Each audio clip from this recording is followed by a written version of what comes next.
Welcome to the Dream Power Show. I'm your host, Debbie Spector Weissman, the Dream Coach. I'm so excited to be talking with my guest today, Rex Sykes, and I'm sure you're going to love what he has to say. For one thing, he's a master of how to use the law of attraction, and he's created a number of programs to help you understand yourself and to reach your potential. I could do a show with him on any of these topics. But I want to talk to him today about another method for self-improvement he's a proponent of, NLP, or Neuro Linguistic Programming. It's a system that can help transform the way you think, feel, and live. Welcome to the Dream Power Show, Rex. I'm so glad to be here, Debbie. Thanks for having me. It's a real honor and a privilege to be here with you today.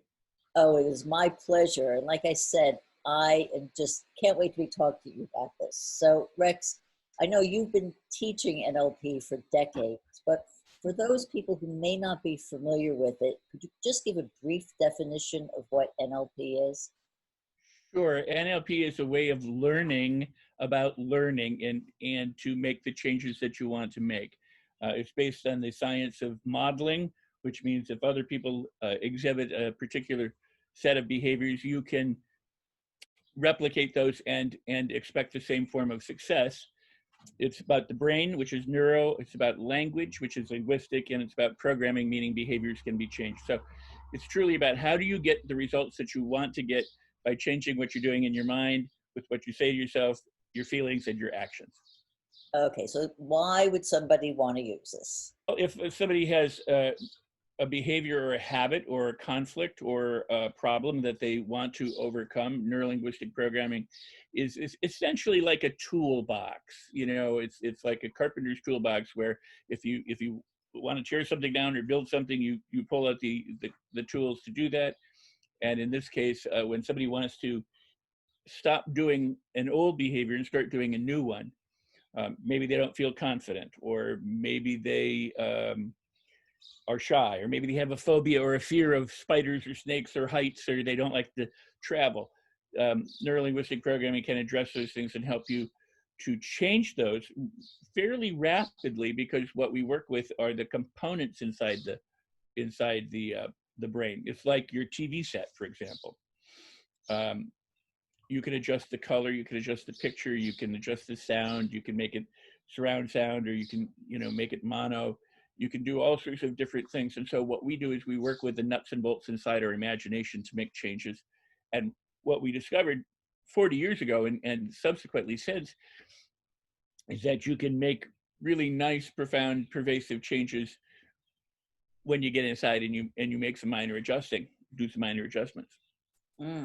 So is it really a way of getting to your conscious mind to talk with your subconscious mind? Yes, I mean, that's an interesting way to put it.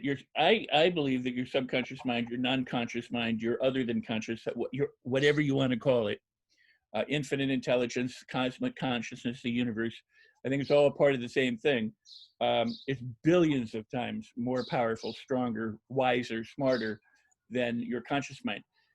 The interesting thing about your unconscious or your subconscious mind is from birth on, when we grow up and we learn through our parents or our primary caregivers, or through our educational system, or the media messages, the advertisers and our friends, we learn to have certain limitations. We learn to be afraid of things. We learn to fear. We learn whether we're good enough or not good enough. We learn whether money is easily made or not easily made. We learn whether we fit or don't fit in a particular aspect of society. We learn to that some experiences we call bad and some experiences we call good, and we try to avoid the bad ones and try to have more of the good ones. But we've learned all sorts of things in the same way that we learn to use a spoon, or to use a chair, to open doors, to walk, to crawl. And the interesting thing is that because you've learned to do all these things, your brain, your unconscious mind, makes some habits. So you don't have to learn how to sit on a chair every time you sit down. You don't have to relearn how to open a door. Or you don't have to learn how to feed yourself every time. Your brain learns it and it delivers it automatically. Well, it does the same thing without prejudice. It doesn't care whether you're biting nails, smoking cigarettes, or afraid of flying, or whether you feel confident, you can make tons of money and you are absolutely creative, happy, and healthy. Your brain doesn't choose one or the other. It just does what it's learned to do. So the conscious aspect of it is that you go along in your life and you say, you know, I no longer want to bite my nails. And so a lot of people have struggled with that. What we found out through neurolinguistic programming and through brain and language and behavioral research is that you can change that. But what you need to do is make it a habit of not biting nails, but of doing something else. You can stop smoking by learning a new habit. You can stop being afraid of flying by learning a new habit. You can, and so it's really trading one old habit for a new one. Well, that's where the rub kind of comes in, because it's easy enough to say, oh, I want to stop biting my nails.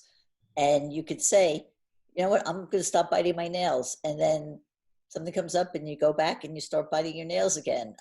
So how does NLP help somebody get rid of that bad habit of biting nails and replacing it with the good habit of not biting nails? What happens with things like biting nails is that people oftentimes find themselves biting nails and then realizing, oh my goodness, I'm doing it, or they're twisting their hair, or they're doing something that they don't want. They're in the behavior before they realize that they've done it. They didn't sit there and go, I think I'll bite my nails now. So it's a reaction. So what we learn to do is we learn to create a gap between doing it. We learn to find out what the triggers are and to change those triggers so that instead of the trigger leading to biting nails, it leads to something else. And so sometimes that's mental imagery. It's dealing with our feelings or what it is that compulses us or makes us do what we're doing, or to change the behavior.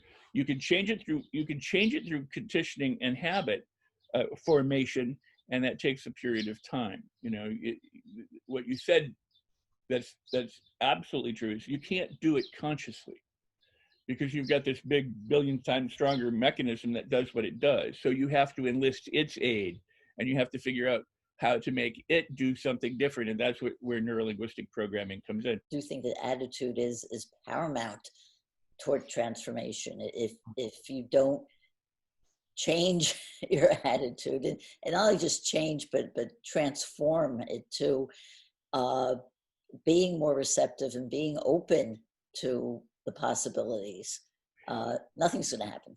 No, you hit the nail right on the head. You know, Travis Air Force Base years ago, I mean, I was talking about this, I guess, in the 80s. So I don't remember how old the study is, but and they've done subsequent studies, not Travis, but I mean, other people.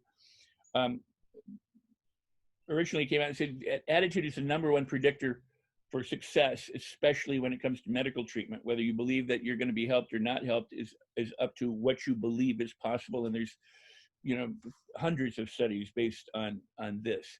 And so people can really, you know, assist themselves in healing and or growing and or changing by, you know, if you think you can, then it's possible that you will. You might not, but it at least is possible. If you think you can't, then it's likely that you won't. So, and I always use this example, the Wright brothers thought that they could fly. They could make a plane, a heavier than air mechanical machine, get up in the air. Their parents told them they were idiots. Their father said, you know, give this up. And all the while that they were trying to do it, they didn't know how to do it. They were experimenting. They were trying this and trying that, and they continued to get what most people do is get what they consider failure. They took it as feedback. That didn't work, so they made adjustments, tried something else. This didn't work, they made adjustments, they tried something else. That didn't. They were resilient and flexible, and then one day they flew. And when they flew, then they knew how to fly. Now they could reverse engineer it and said, you know, we did all these things. This is how you do it. Now we can improve on that. But all the while they were going through it, they didn't know.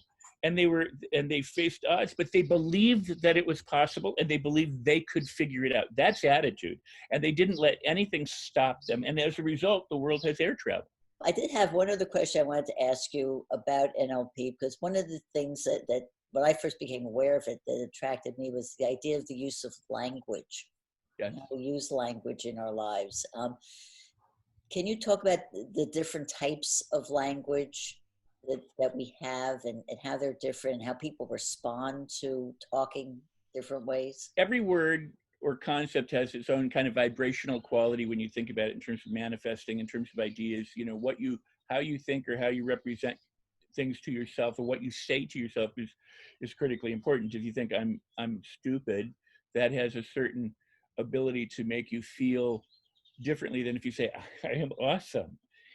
So words in neurolinguistic programming, we talk about what we call anchors. Like when you throw the anchor off of the back of a ship, you tend to lock yourself in place.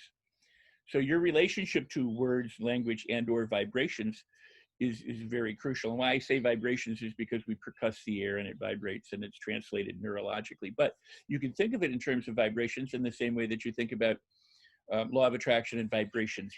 Are there positive vibes or less than positive vibes? Language has an effect because of this on us, in the same way that somebody can look at you in a way and make you feel loved and wonderful, or somebody can look at you in a way and make you feel terrified or scared or unloved. Your tone, you can say I love you and you don't convey love, but you're using those words. So how we say something and what we say and what words we choose are very important. So if I say to you, Debbie, I love you, but I think you need a haircut. What does that say? Or, but you need to do something differently. It tends to discount what came before. If I say, you know what, you need a haircut, but I love you. Does the order make a difference? For some people, it might make a huge difference. For other people, it might not mean it at all. But what you need to know is that the word but tends to erase what came before it. Now, there have been a lot of books since we started exploring this in the early 70s, a lot of books that come out about how to use language, and many of them are NLP books without ever giving any credit to linguistics or NLP. Things like the word try, go ahead and try to do things like go ahead and try to open the door implies that you're not going to be able to open it. But if I say go ahead and, give it a try, I'm not saying you're going to succeed, and I'm not necessarily implying you're going to fail.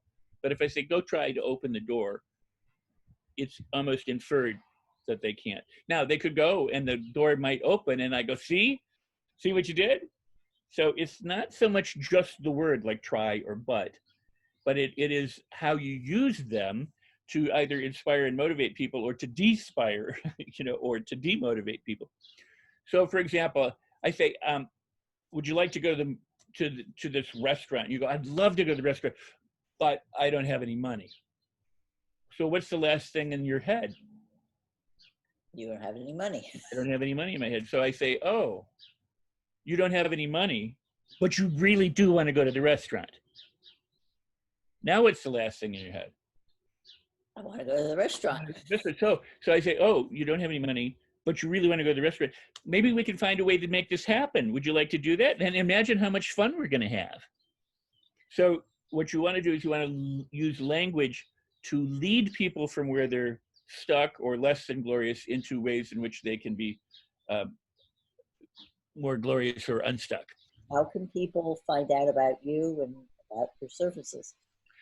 Well, I'm glad that you asked, and if you don't mind, I'm gonna hold something up too, because this is my new book. It's called Life on Your Terms: Live the Life That You Want, and in it, it's got contact information.